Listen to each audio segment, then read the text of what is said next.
Halo Minasama, kembali lagi nih di Kuroi Kitsune Channel.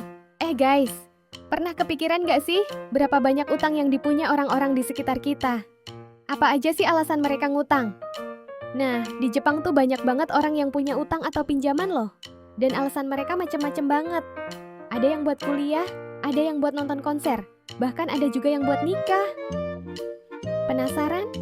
Yuk, kita intip cerita-cerita seru ini. Kita mulai dari cewek umur 30-an nih. Pas ditanya soal utangnya, dia bilang punya pinjaman sekitar 365.000 yen atau sekitar 39 juta rupiah. Ternyata dia pernah jadi aktris dan harus ngutang sekitar 3 tahun lalu karena lagi bokek banget. Lanjut ke cewek kantoran umur 20-an yang punya utang sekitar 1 juta yen atau sekitar 107 juta rupiah. Gara-garanya, dia ngefans banget sama band Visual Kei dan sering banget pergi ke Tokyo buat nonton konser. Alhasil, duit buat transportasi dan tiket konser bikin dia harus ngutang. Emang iya, di Jepang tuh makin banyak aja orang yang rela ngutang demi hobi mereka. Menurut data dari Japan Student Services Organization, JASO, persentase mahasiswa yang nerima pinjaman pendidikan tuh makin naik tiap tahunnya. Bahkan, dari survei terbaru, lebih dari 50% mahasiswa di Jepang punya utang pinjaman pendidikan. Ada juga nih ibu-ibu umur 40-an yang tinggal di Tokyo bareng suami dan anaknya.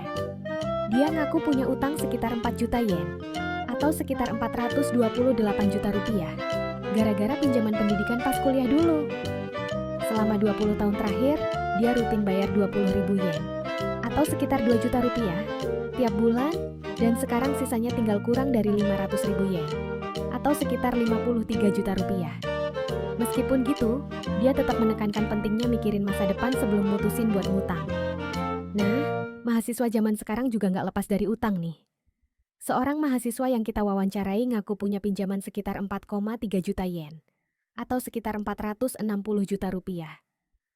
Dengan biaya hidup dan kuliah yang makin mahal, banyak mahasiswa yang harus kerja paruh waktu buat ngelunasin pinjaman mereka. Meskipun susah karena biaya hidup yang makin tinggi gara-gara inflasi. Yang bikin kaget, banyak juga yang ngutang demi pernikahan. Seorang cewek umur 30-an cerita kalau dia minjam sekitar 600.000 yen atau sekitar 64 juta rupiah buat biaya nge-gym biar bisa tampil kece pas pakai gaun pengantin.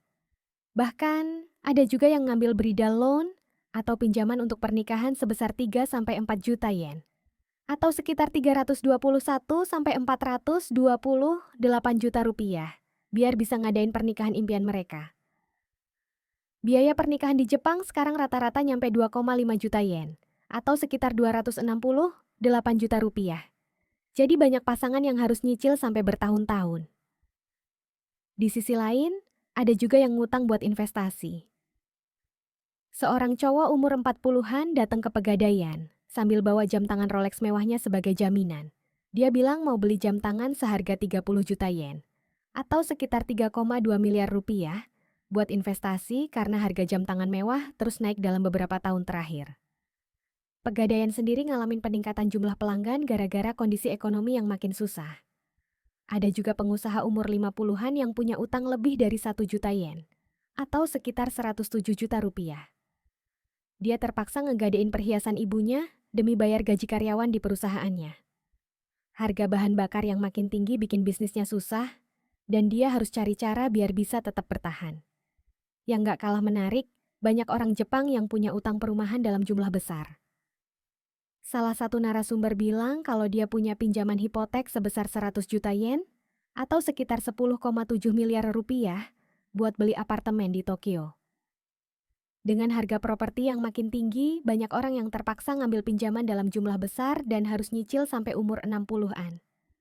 Dari cerita-cerita ini, kelihatan kan kalau utang itu bukan cuma masalah keuangan, tapi juga tentang pilihan hidup dan impian. Ada yang ngutang buat pendidikan, ada yang buat hobi, ada juga yang buat investasi atau kebutuhan keluarga. Tapi satu hal yang pasti, ngelola utang dengan bijak itu kunci biar nggak kejebak dalam kesulitan finansial di masa depan. Nah, gimana menurut kalian? Apa ngutang demi impian itu wajar atau sebaiknya kita lebih hati-hati dalam mengambil pinjaman?